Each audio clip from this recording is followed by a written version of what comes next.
Over the weeks I've been building my own custom shop Telecaster style guitar, something I hope will equal the Fender Custom Shop guitars I have here in the studio, but at a much lower cost and produced using fairly basic tools.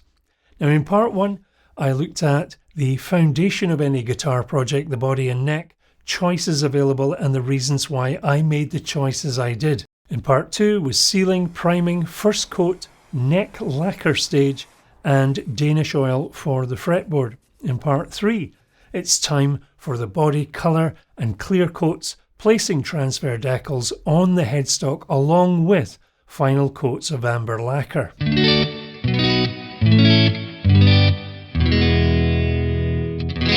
Hello viewer, my name's Stu. Please do check out the rest of my channels. It covers my return journey back to playing and recording guitar after that 40-year break. And a big thanks to those who take time to subscribe, hit the bell for notifications, share and comment below.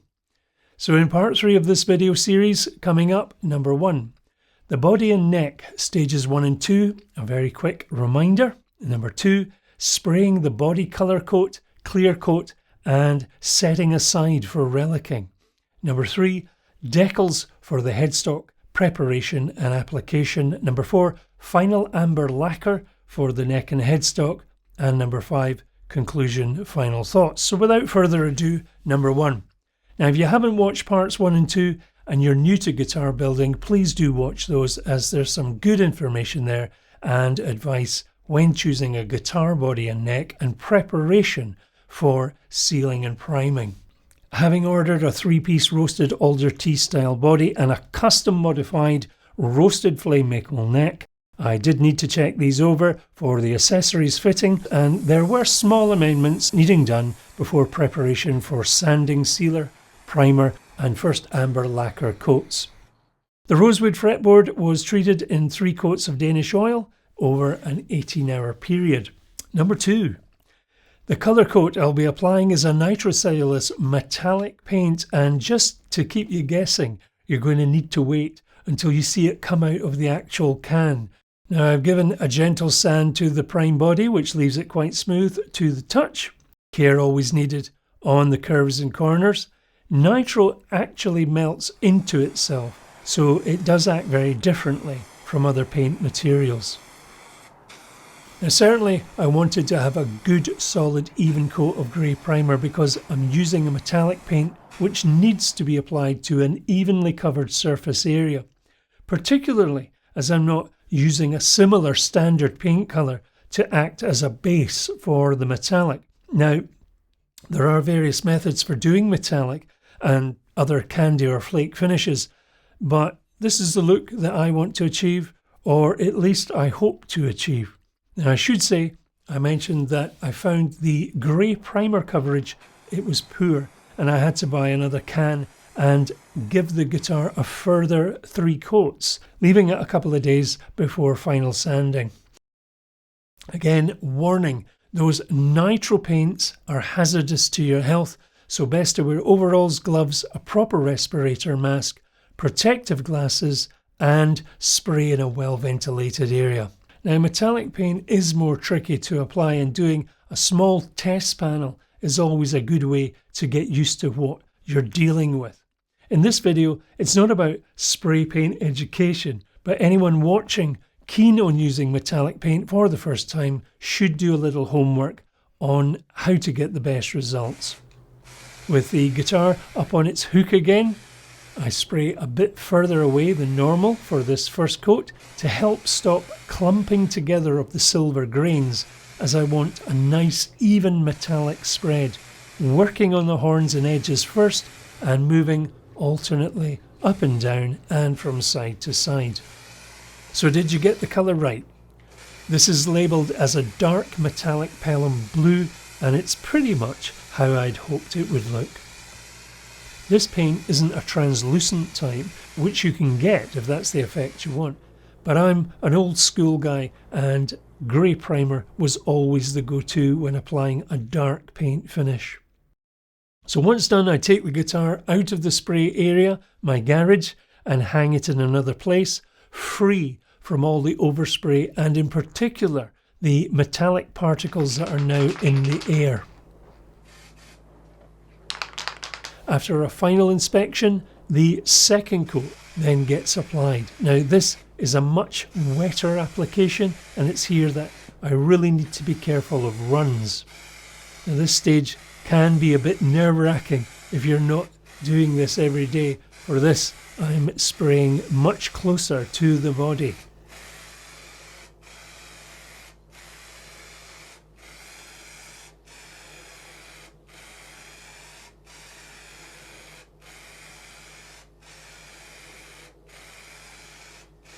And again, the guitar is moved to another area, free from overspray, while the garage door is open to allow fresh air to circulate. And I've decided to do a third coat, once again taking care to cover evenly without applying too much in any one area.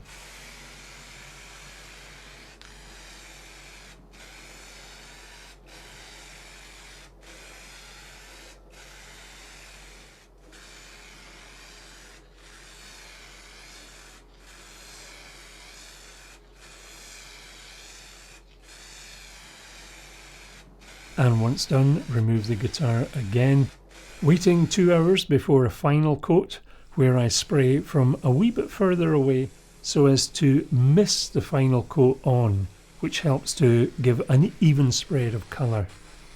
I'm using a second can of spray as the first can was nearly empty and I wanted to avoid spitting, which is something you can get from a spray can if it's close to empty.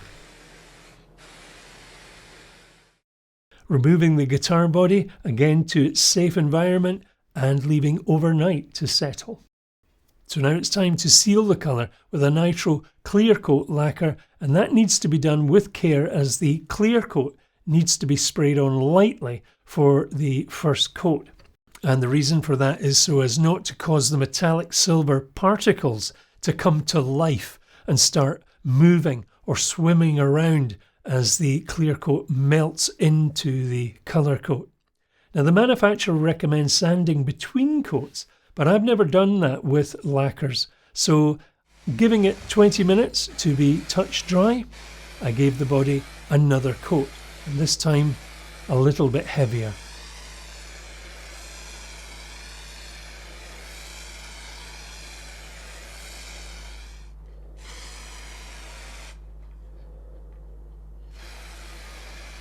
And after 1 hour, I'm doing a third coat.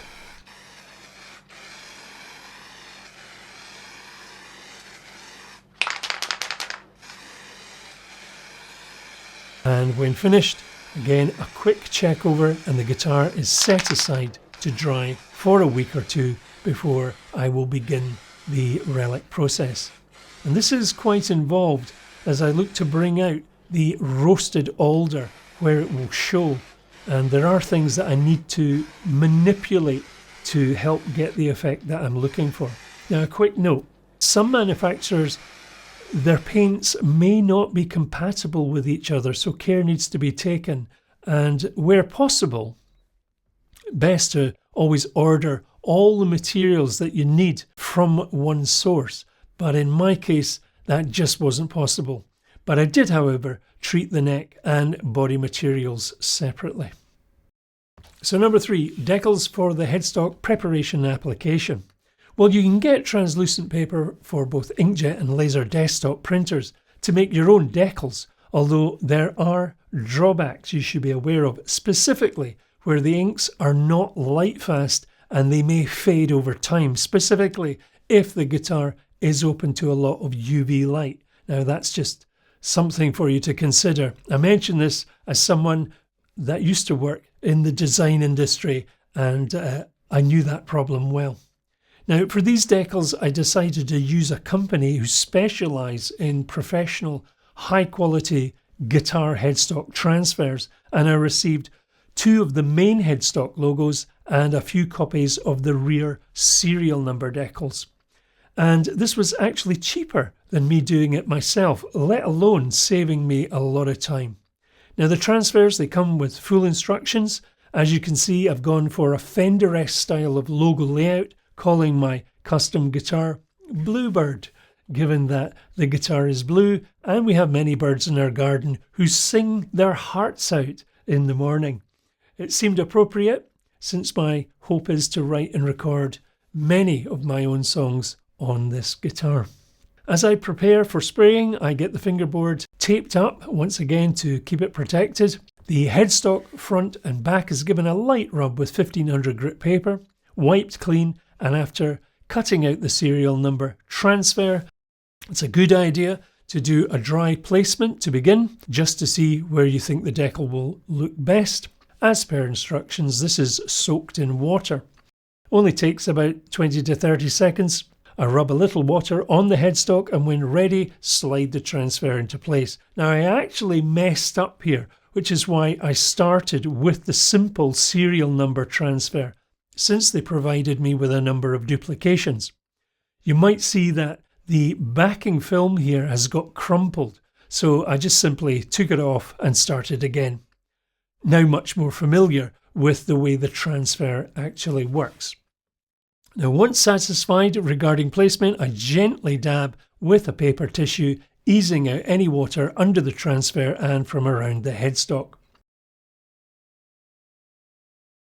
The process is then repeated on the front of the headstock with the main logo transfer, once again doing a dry placement, first taking into consideration that I might be using a string tree. I also followed the Fender headstock logo placement protocol. The neck is put to one side for the decals to dry out, and I'll come back to this tomorrow for the final amber lacquer coats. So number 4. With the decals dry, it's time to spray the neck and headstock with the amber lacquer, taking it very easy not to go too heavy on the decals on the first coat. These are just misting coats, otherwise the decals are in danger of being destroyed by the lacquer. So allowing 20 minutes between the 3 light misting coats. Now you are advised to use a clear lacquer over the transfers for obvious reasons, but I'm still lightly using the vintage amber lacquer. And that's because I want the transfers to blend in as looking aged along with the rest of the neck and body. And another consideration is that in a couple of weeks I will be wet sanding the neck, and this will remove some of the amber finish over the actual logos. So that was just something I needed to think ahead on. As you can see, another reason I chose these decals is that there is virtually no sign of transfer edges, which you do get with the inkjet laserjet papers, meaning you have to spend quite a bit of time gently sanding away after a number of lacquer coats needing applied, but everyone to their own. With the last coat of amber lacquer done, it's time to set this aside in a safe place to dry. So number 5, conclusion, final thoughts.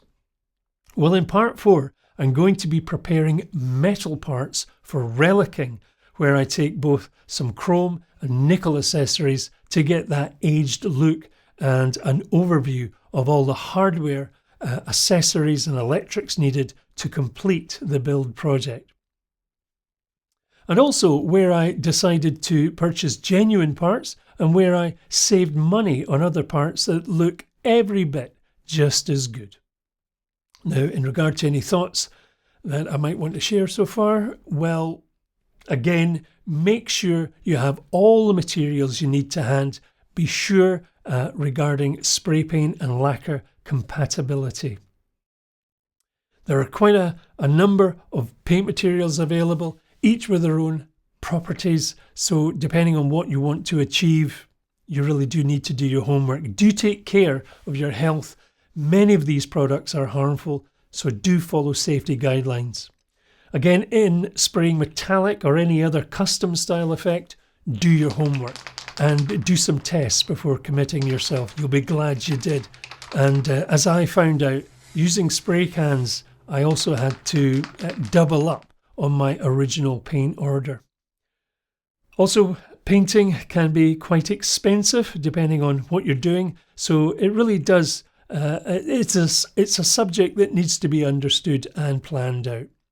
The water slide transfers are very delicate, and quite frankly, I found it just was not worth messing around trying to do these on a home printer style setup. So I would say there was no real financial benefit going down that road. And again, above all, as with all of this, enjoy the journey. So please do think about subscribing. Hit the bell to get notified for part 4. Like and share as always. It really does help the channel out. And do check out my channel playlists, which cover my journey back to playing and recording guitar. Lots of music gear videos to look at.